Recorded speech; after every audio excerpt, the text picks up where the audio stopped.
Like I look at the backholder podcast, in the past, all of them, three of them, all in Tesla boom. Now all of them say, wow, CPF good, fit pata already. Like you see the Kelvin Learn investing, I tag him a bit. He himself said before, in the beginning, he invests in REITs, but he feel that the return is too low. Then he switched into Tesla, ARKK crypto, chase high returns, then kena burn. Then now he's back into SPY and CPF. So he is the herd. Kelvin Learn investing, the one that you should not follow. They will explode and you will lose all your money. I warn you already. You buy rubbish like REITs, you will have fun staying poor. You will be wiped out. As simple as that. Welcome back to another episode of Backholder Pod. So another day, another drama in the YouTube finance space. So I think for some of the viewers that have been active followers of our local finance scene, I think Master Leong has recently released a 1.5 hour live stream video, essentially exposing AK71 stock pick.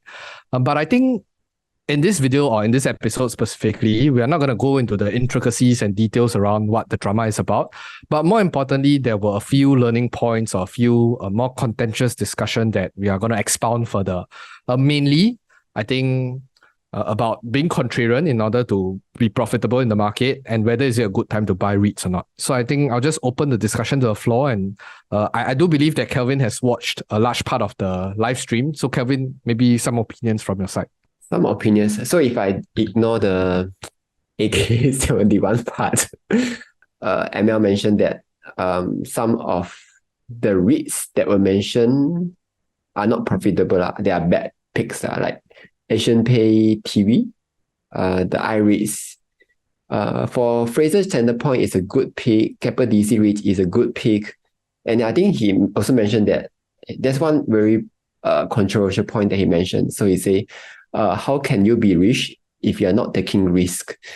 So that's why he is on the stand that he's a contrarian. So he goes against the herd. So he also pointed out, because I go with the herd, so I changed from index fund to Tesla to topping up to CPF. Basically, I'm following the herd. That's why I'm not rich, and that's why he's rich. But what do you guys think about that point about being a contrarian? Before that, I just want to ask, do you think you are richer than him? Of course not. Like I think he stays in a condo, right? I think he has money that he can afford to lose. He don't have a kid. Just the kid alone would already make me poor. So yeah, he's definitely richer than me lah. I think we opened the discussion to the floor for Bunty specifically. I think you did some research beforehand. Maybe you have to share about the idea about being contrarian and how it links to results. Yeah, I think this one, first I want to say give credit to Master Leong for sharing his thoughts on all these different topics. I think these are really good discussions. Specifically talk about contrarian, right? I think he mentioned about if you are just following the herd, right? Basically people buying Tesla, you follow. People buying S&P 500, you follow. Then what it means is that you will tend to end up buying stocks that are very popular and overpriced, or you are just going to buy S&P 500, which is just an average, so you get an average result. If you get an average returns, means that you are not going to get rich. As if that he's thinking, as an investor, you want outsized returns, right? You need to be different, and then that's how you get the 5x, 10x kind of returns. That's his stand, at least from my perspective.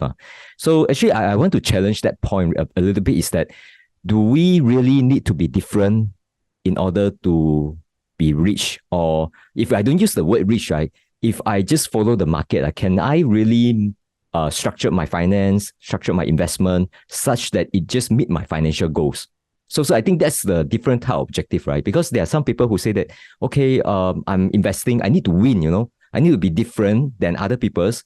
Then I need to be right, which I don't think it has to be that way. Because, for example, if you just have you sort up your own personal finance, you have good saving rate, actually by just invest in the market, even if you are getting let's say 6% every year, or even let's say you have a bond portfolio, equity portfolio, average out, you get let's say 4% every year, right? You still can come up with a situations that your retirement is all set, provided that you have a good saving rate. So I don't think that just to meet your financial goal, I don't think you need to be different, Like we are in this game, we just want to make sure our retirement is set. We don't need to make sure that we win the game, That's my view when it comes to these contrarian topics. I'll just continue on from Bunty. So what I realized from these past few years of investing is that investing is actually a tool to grow your wealth, not necessarily to get rich lah. Like I think everyone started with the thought of by investing in good stocks you'll get rich quickly, right? That was also what ML, sorry, I forgot his name. That was who Master Leong mentioned part of it. So he said that if I am a contrarian, if I'm wrong, I can lose everything. But if I'm right, I will become a millionaire. So that's I feel like if you want, if with that kind of mentality, it's better to just play with the lottery instead, right? Because yeah, you're basically describing the lottery at this point already. So, but if you just look at every other successful investor like Warren Buffett or that those kind of people they're talking about like long-term consistent growth kind of thing. So you don't need to be getting a high return, triple bagger, double bagger, that kind of thing, right?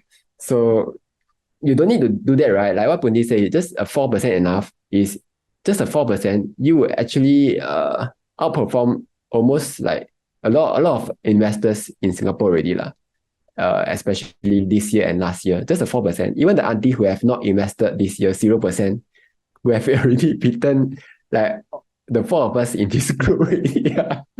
So I think the point of investing is to just try not to lose money. You don't need to get rich, right? Just a good 1%, even 1% is good enough. You just try not to lose money. 1% is good, 4% is better, 10% is the best. That kind of consistent growth over the long term, I think that's good enough already. Eric, your thoughts? Okay, just to pitch my head in, I think ML and Bunti, they are describing different things lah. What ML is saying that I assume maybe I could be wrong, but I think what he's trying to say is he wants to get rich in a short span of time. Short as in like maybe a few years, rather than a very long time frame, like what Bunti is saying, to reach your financial goals. And Bunti's financial goal may not be rich, that kind of thing. And in today's context, right, I think when you talk about rich, right, just to frame it properly, right, in Singapore, right, if you're like a millionaire, right, it's not really considered rich.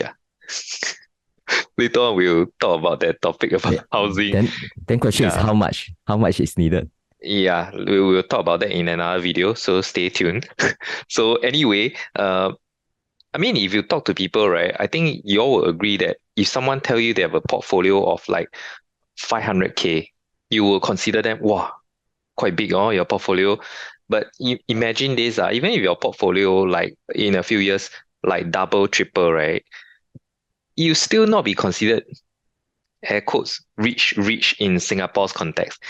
In fact, most of the banks won't even take you as their private banking customer. So I don't know, the definition of rich in Singapore, it may be a little bit more than what the normal people are thinking of. So that's another thing. So number one is the time horizon. Number two is the quantum. Because for many people, like investing maybe just $500,000, they're thinking like, wow, it's very big portfolio.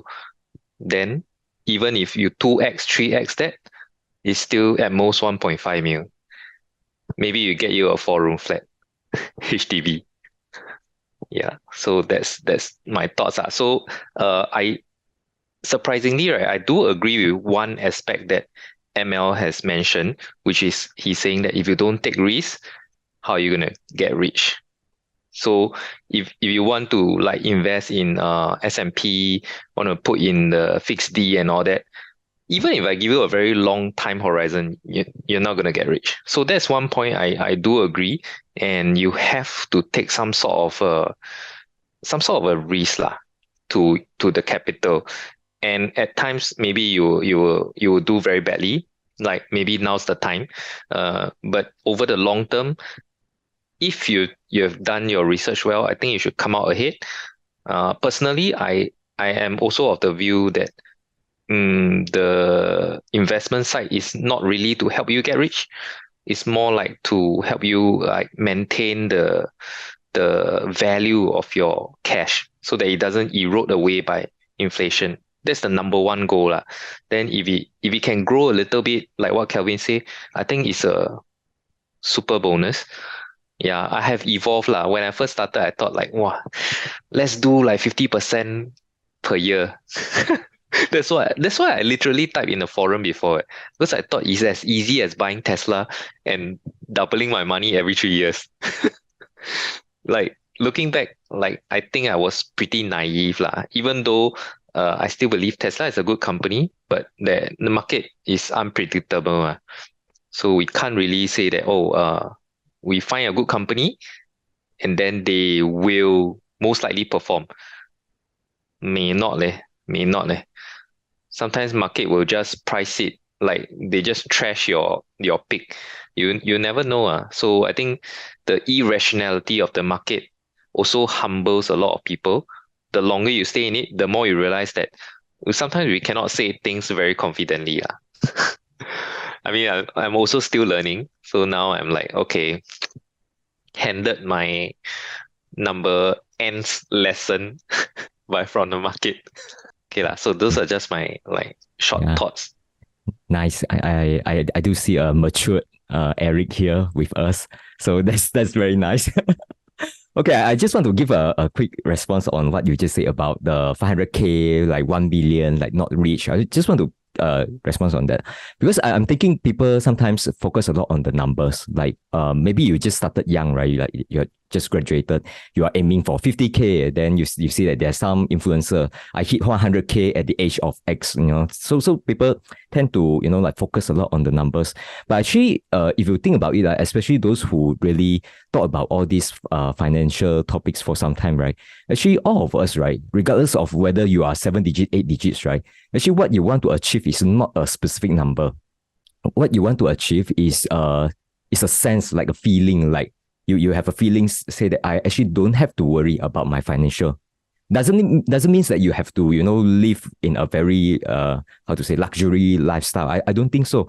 It's just that you have accepted your lifestyle, and there's not much conflict. Say for example, you want to spend a lot, but at the same time you say you want to save a lot. So there's all this conflict when you are young and you haven't set up a path that is really sustainable. But once you achieve that, quite like whatever saving ratio or your income and your expenses, once it achieves equilibrium, and then you have a good sense that you are okay financially, and then that's when the worry goes away, right? And that's actually the goal that everyone is striving for. Because it doesn't help if you have, let's say, 5 million, but every day you are worrying, like, is this enough or not? Am I doing things right or not? My portfolio down from 5 millions to like 3.5 millions, which happened, right? If you just look at percentage drop in stock market, then you are worried. That's the kind of like, you keep constantly worrying. That means you are not there yet, even though your portfolio numbers can be a lot larger. So I just want to bring people away from the focusing too much on the numbers. Actually, if I look at it from a third-party perspective, I do think ML and whatever Bunti says are actually not in conflict, because they are not really, they are tangent of the topic. I think specifically for what ML is saying, if you think of it in a very high-level theoretical sense, there is no issue with what he say. I think it's a baseline. It's simple as that you can't take the same action as everybody and then you want to outperform. Like you are hoping to get outsized returns or want to beat the market, and then you're doing whatever everybody's doing, because that is the baseline, that is the market. So if everybody is doing the same thing, you get market returns. So what he say in theory is right. It's just that maybe how he convey it and then he start talking about other factors, then the message gets mixed up. So then back to what Bunti is talking about on the personal finance, how to govern your own expenditure, how to reach that FIRE goal and stuff. That's, I believe, it's a different topic on whether you want to achieve a high rate of return, how you want to manage your sum of money. Even though I do agree that yes, some people might be because of earning potential or your savings rate, you need a higher rate of return in order to hit your financial goal. But that's not necessarily what I think ML is talking about. And back to the question on what is rich, it's extremely subjective. So I'm not going to go into it. I think I just wanted to also flesh out, maybe whoever that's editing this, the 2x2 matrix. So it's a memo from Oaktree Capital. It's from Howard Marks. For those of you who don't follow him, He's a billionaire investor that specializes in debt instruments. So he's basically trying to get equity-like returns with debt instruments, which many people think that conventionally it's not possible, but he did it over a long period of time. So the 2x2 matrix is quite simple. On one side is conventional behavior and versus unconventional behavior. The other side is favorable outcome versus unfavorable outcome. So when you take the conventional behavior and favorable outcome, you get average good results. Conventional behavior, unfavorable outcome, you get average bad results. But on the flip side, if you take unconventional behavior and favorable outcome, you get above average results, and unconventional behavior, unfavorable outcome, you get below average results. That basically just means that if you go against the herd, you're going to get a different result. But whether you want to make a lot of money, the second part of the equation is even more important, which is to be right.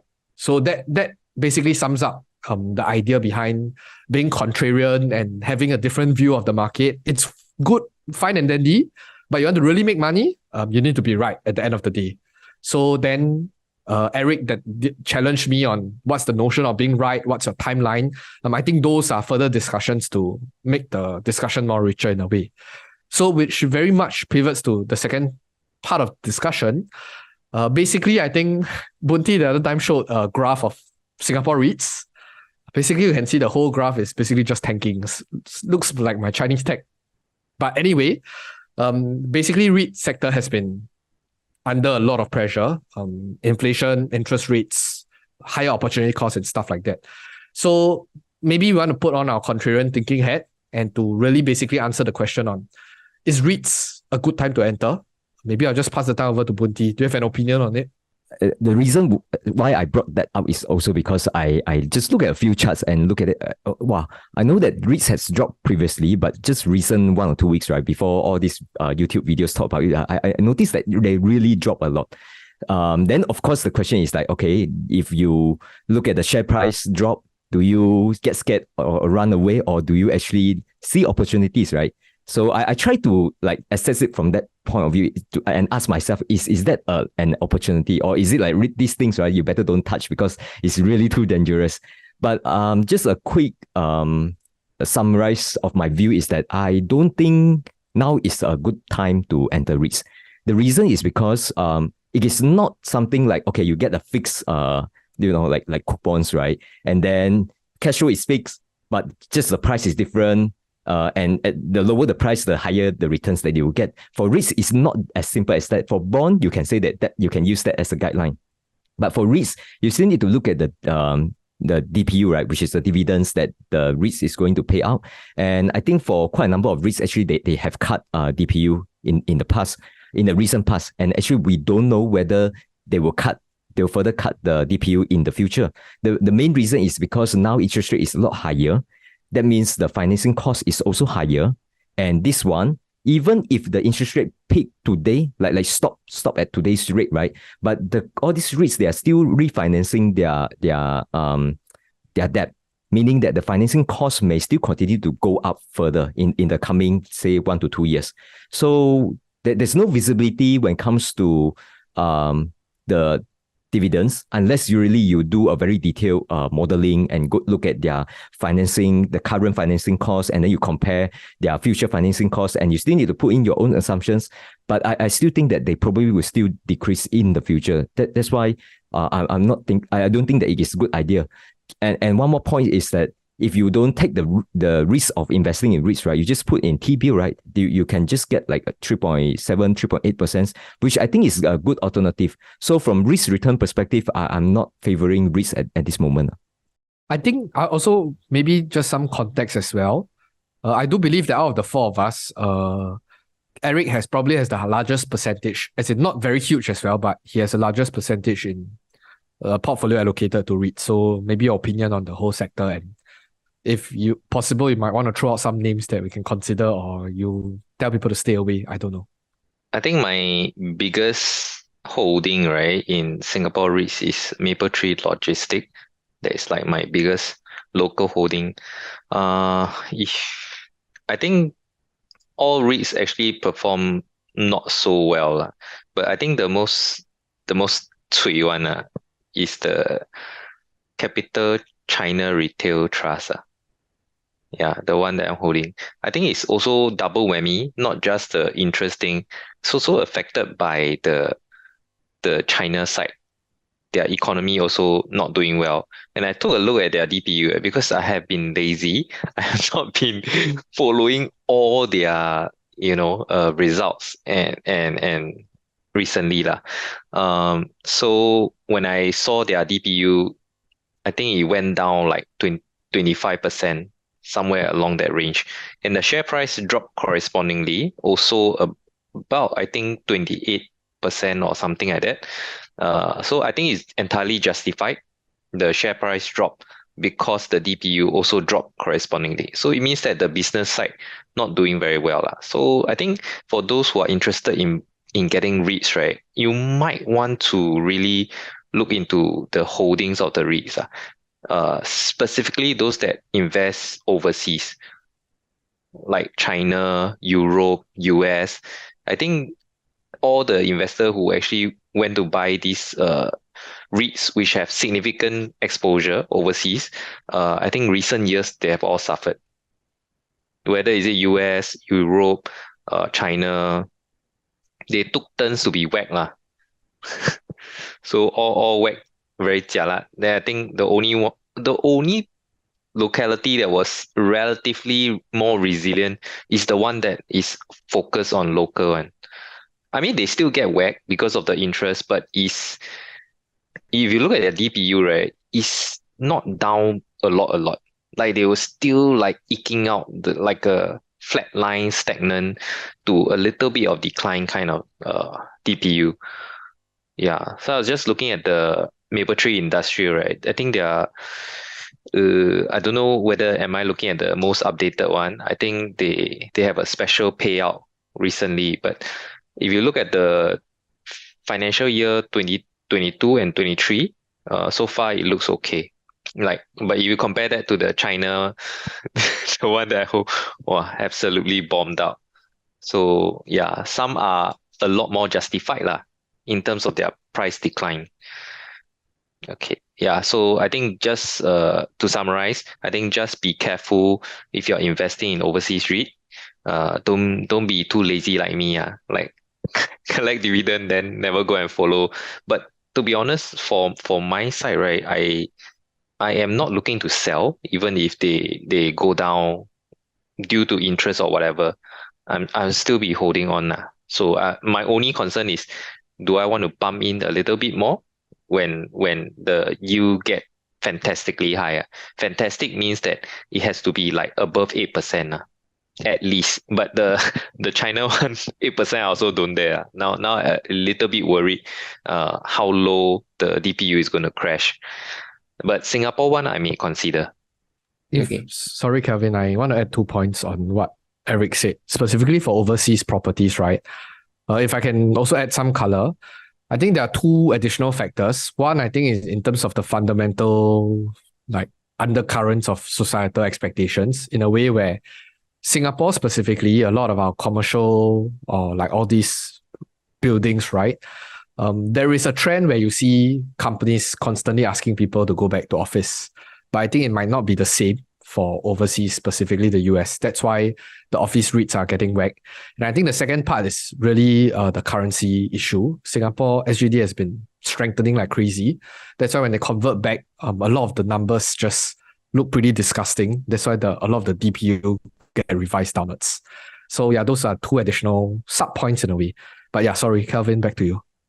To add on to what Punti said, basically all the REITs, the debt maturity profile are all coming to are going to mature in 2024 onwards quite a huge chunk. So this is Mapletree Logistics. So it will start maturing in 13% of it will mature in 2024. 2025, 16% mature, then after that 17%. Then the next one is Mapletree Pan Asia Commercial Trust. Yeah, same thing. So majority of the stuff are going to mature between 2024 to 2026. Basically, it's the same for every other REITs. A lot of them are going to mature within the next 1 to 3 years. These are CapitaLand Ascendas REITs. This is CICT. So all of them have the same problem. So if the REITs continue to remain high, this 1 to 2 years, you're going to see REITs, their DPU go down. Maybe not a lot, but it will definitely go down. So, but actually on this part, I'm a bit of contrarian with with Bunti. Basically, I believe in the dollar cost average theory lah. Because like if you invest in T-bills versus REIT now, like stock price will always reflect the expected movement, expected earnings. So if you were to wait till things get better only to invest, you're probably going to miss out on buying the bottom. And anyway, the REITs is a long-term thing lah. So I wouldn't even bother to time it for 1 to 2 years, 3 years kind of thing. I would just dollar cost average into it. Especially when the times are bad. Right now, I think like all the REITs, their dividend yield has gone up to like 5%, 6% kind of thing. And those are actually good REITs like Maple Tree REITs, 5%. Fraser Centrepoint Trust. Okay, I don't really like Fraser Centrepoint Trust. CapitaLand Ascendas Trust. Never say. I think it's like 5% now. Yeah, so 5%. I don't know if you are like Eric who likes dividend a lot, who likes this kind of passive income thing. I think this is a good time to buy lah. So that's my view. Yeah.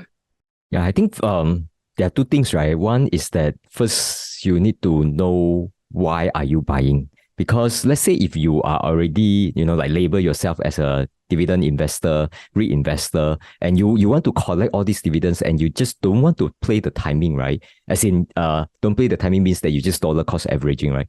Even if you have some, like bad returns over the short term, I mean, these are, you just look at the first principle, what are you owning is actually all these physical assets, buildings, right? So they are generating rental.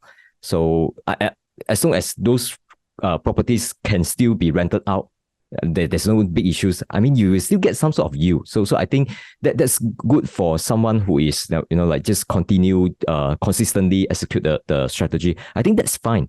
But my take is that let's say you are not a REIT investor and you jump in just because the price has dropped, and you don't even enjoy taking dividends in the sense of you probably will allocate some money that you actually plan for, let's say like S&P 500, just because the REITs drop more, then you just buy the REITs. And then after you buy, let's say it drop another 10% and you don't know what are you doing there. That kind of situations, I would say can avoid now, because it doesn't make sense, because you don't buy into it because you believe in the asset class. You buy into it just because of the price action.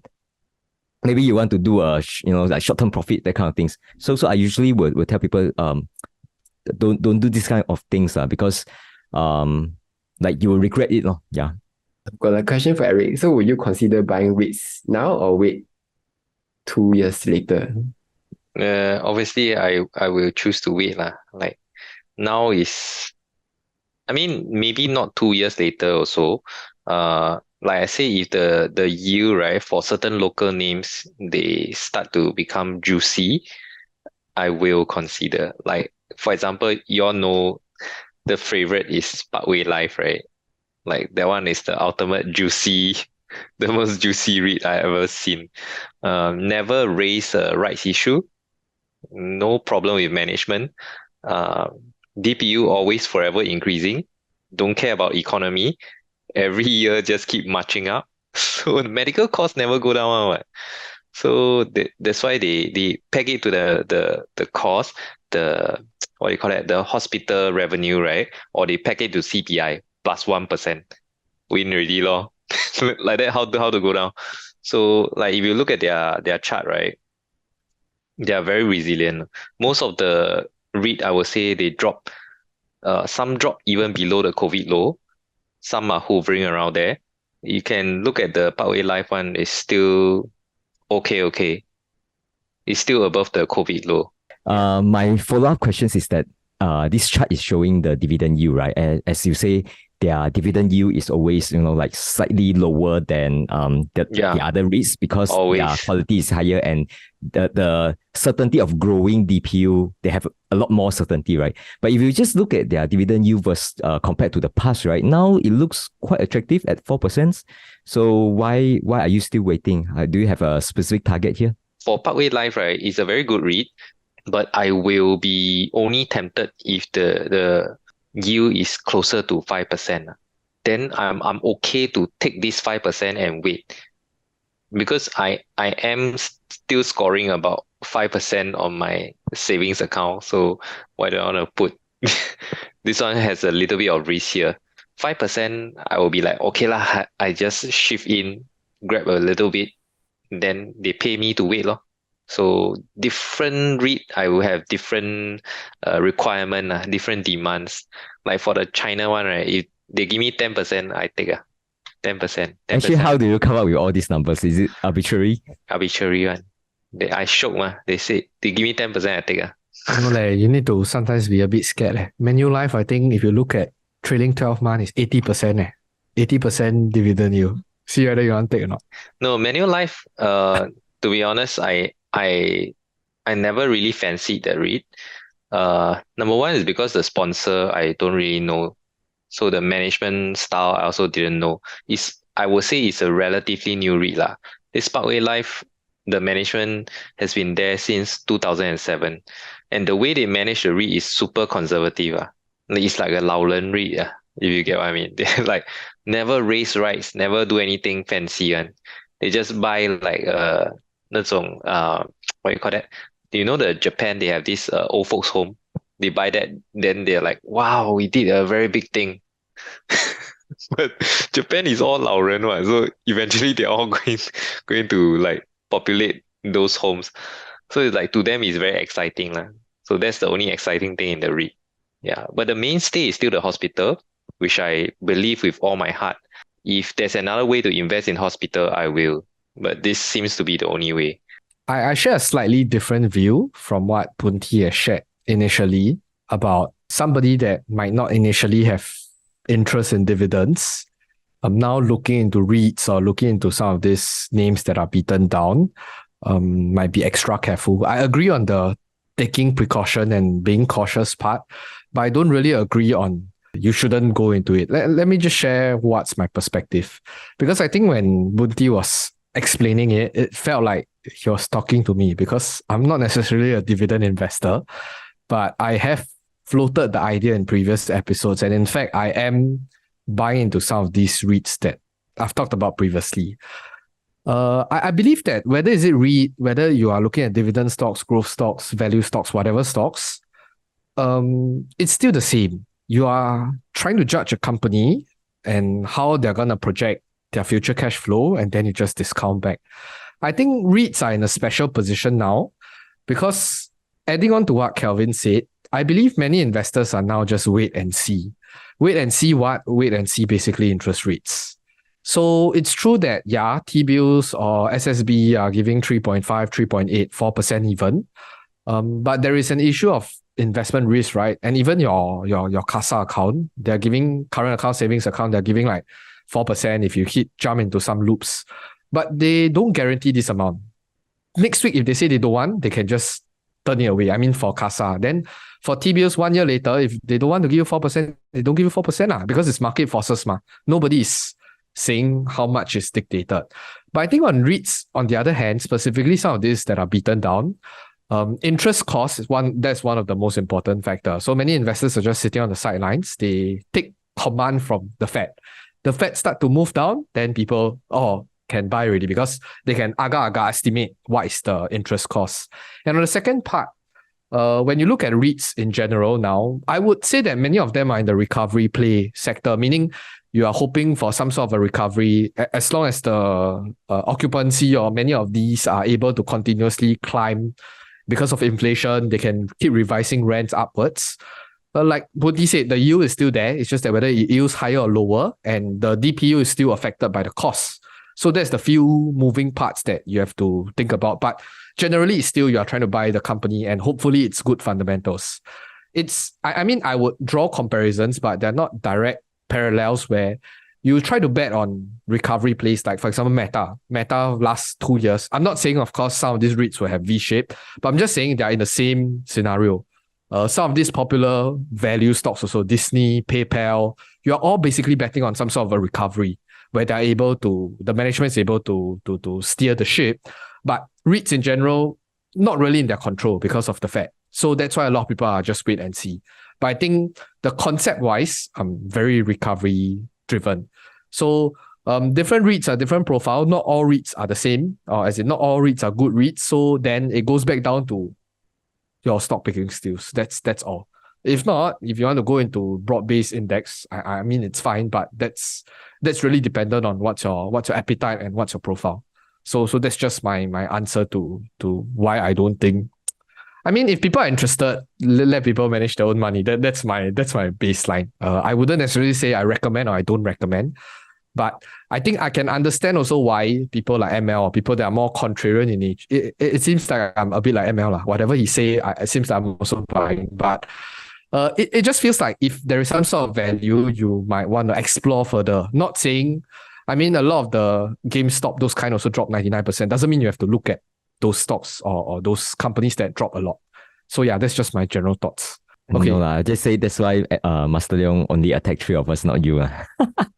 I'm basically, I don't know, it feels like we learn from the same person, but evidently not. He's a lot more senior, a lot more wiser than me, but our train of thought, or at least our logic, might be I mean, he recently bought into C Limited. That's not a stock that I'll touch, but okay. I guess there are still differences, but maybe how we look at opportunities might be slightly similar. So if you guys have any discussion points, or do you think whether REITs are a good play or not, please feel free to leave in the comment section down below as well. And of course, don't forget to smash that cute little like button. I mean, you've already reached to the end of the episode, so why not just click on your way out? With that, we'll see you in the next video and hope you guys enjoyed this discussion. Goodbye. You buy rubbish like REITs, you will have fun staying put. You will be wiped out. It's the motherfucking Eagle Double G. Snoop Dogg.